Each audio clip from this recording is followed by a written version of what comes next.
حضور آپ بیان کر رہے تھے 90 نمبر ثنا شمنابل پر، اس پر آگے بتائیے۔ ہاں، ثنا سنابل جو ہے 90 نمبر۔ ایک شخص آیا اللہ کے محبوب کے پاس، عرض کرتے ہیں یا رسول اللہ میں جو ہوں میرے ماں باپ کہاں ہیں؟ تو اس کتاب کے اندر، اس ثنا سنابل کتاب کے اندر یہ لکھا ہوا ہے 90 نمبر پیج پر، یعنی اللہ کے محبوب فرماتے ہیں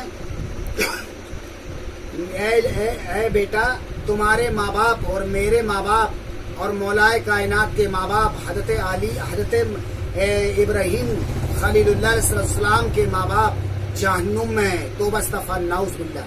اب بتائیے، اللہ کے محبوب کے والد والدہ جہنم میں جائیں گے، مولائے کائنات کے والد والدہ جہنم میں جائیں گے، حضرت ابراہیم خلیل اللہ السلام کے والد والدہ جہنم میں جائیں گے، نبی کے ماں باپ جہنم میں جائیں گے۔ اس کتاب کے اندر لکھا ہوا ہے 90 نمبر پیج پر، صفحہ نمبر 90۔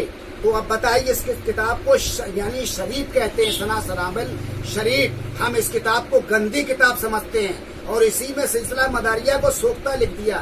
ارے کتابوں سے اگر سلسلہ سوختہ اگر ہو جائے تو ایک میری کتاب یاد رکھو اور نوٹ کر لیجئے، جس کا نام قول ضمیر ہے، شاہ ولی اللہ محدث دہلوی اس کے مصنف ہیں۔ آپ فرماتے ہیں مولائے کائنات نے جو ہے، مولائے کائنات کا زمانہ حضرت خواجہ حسن بصری نے نہیں پایا، یعنی حضرت خواجہ حسن بصری حضرت مولائے کائنات کے زمانے میں تھے ہی نہیں۔ تو اب بتائیے، سارے سلسلے سوختہ ہو جائیں گے اگر کتابوں سے سلسلے سوختہ ہونے لگے۔ اور اگر یہ کوئی کہہ دے ہم نے تمہارا جاؤ سلسلہ سوختہ کر دیا، اب وہ دوسرے پیر صاحب نے مجھ سے کہہ دیا تمہارا ہم سلسلہ سوختہ کر دیا، تو دونوں گئے، دونوں سلسلے ختم ہو گئے۔ ارے بے وقوفو مولویو، تم کو یہ تمیز نہیں ہے، ایسے سلسلے سوختہ ہونے، سیدوں کے سلسلے نہ کل سوختہ ہوئے، نہ آج سوختہ ہوئے، نہ کبھی ہو سکتے قیامت تک، تم خود سوختہ ہو جاؤ گے۔ اے مولویو، ذرا ہوشیار ہو جاؤ اور سمجھداری سے کام لو۔ یہ جو ہے تم فرقے بندی کر رہے ہو، اولیاء اعظام کو غیبت کر رہے ہو، برائی کر رہے ہو، یہ بھول جاؤ۔ یعنی غیبت فقراء، بزرگوں نے فرمایا ہے غیبت فقراء اور قتل انبیاء برابر ہے۔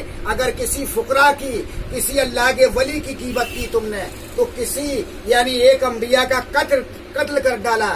اے لوگوں، سمجھداری کی ضرورت ہے، سوچ سمجھ میں آ جاؤ، ذرا ہوش میں آ جاؤ۔ تم سیدوں سے بچ کے کہاں جاؤ گے؟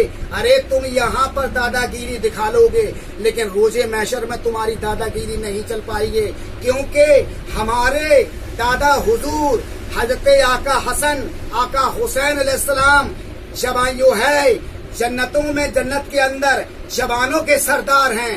ہماری دادی ماں حضرت بی بی فاطمہ خاتون جنت جو ہے ماں بہنوں کی سردار ہیں، اور جو ہے میرے دادا حضور حضرت مولائے کائنات جنت کے دروازے ہیں۔ اگر میرے باپ دادے تم کو جنت کے دروازے ہیں تو جنت میں ہم گھسنے ہی نہیں دیں گے، تم جنت میں کیسے چلے جاؤ گے؟ اور رہا یہ بات، لوگ یہ کہتے ہیں، ہم نے یہ سنتا ہوں، ارے وہ تو بابا لوگ جو ہے صاحب سب سے پہلے جہنم میں جائیں گے۔ ارے جہنم کو جنت دینے والا، جہنم دینے والا اللہ کی ذات پاک ہے۔ اللہ وہ پاک بے نیاز ہے، جسے چاہے جنت دے دے اور جسے چاہے جہنم دے دے۔ یہ بھول جاؤ، یہ سب اچھی باتیں نہیں ہیں، توبہ کر لو، توبہ کا دروازہ بند ہونے والا ہے، ابھی وقت ہے۔ اے میرے بھائیوں، اے میرے مسلمانوں، اے مولانا لوگوں، ابھی بھی سدھر جاؤ، ابھی بھی وقت ہے۔ لیکن آپ لوگوں کی کوئی سمجھ میں نہیں آ رہی ہے، روٹی اپنی اپنی سیکنے میں لگے ہو۔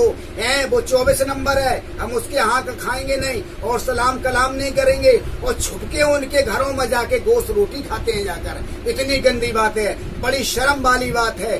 ارے ہم تو کہہ رہے تم مناظرہ کر لو نا، اے جالون والے، تم اپنا مناظرہ کروا لو، اپنے مفتی کو بلوا لو ڈیرہ پور سے، یعنی رفیق الحسن کے لونڈے کو بلا لو۔ مفتی کتنا بڑا مفتی ہے، اس کو یہی تمیز نہیں ہے، اس نے جو ہے وہاں پر اوریا آستانے پر ہمارے بزرگوں کے سریانے لیٹرین کا گٹر بنوا دیا، سامنے جو ہے قبرستان پر جو ہے مسجد بنا دی۔ قبروں پر مسجد نہیں بنتی ہے۔ ارے کیا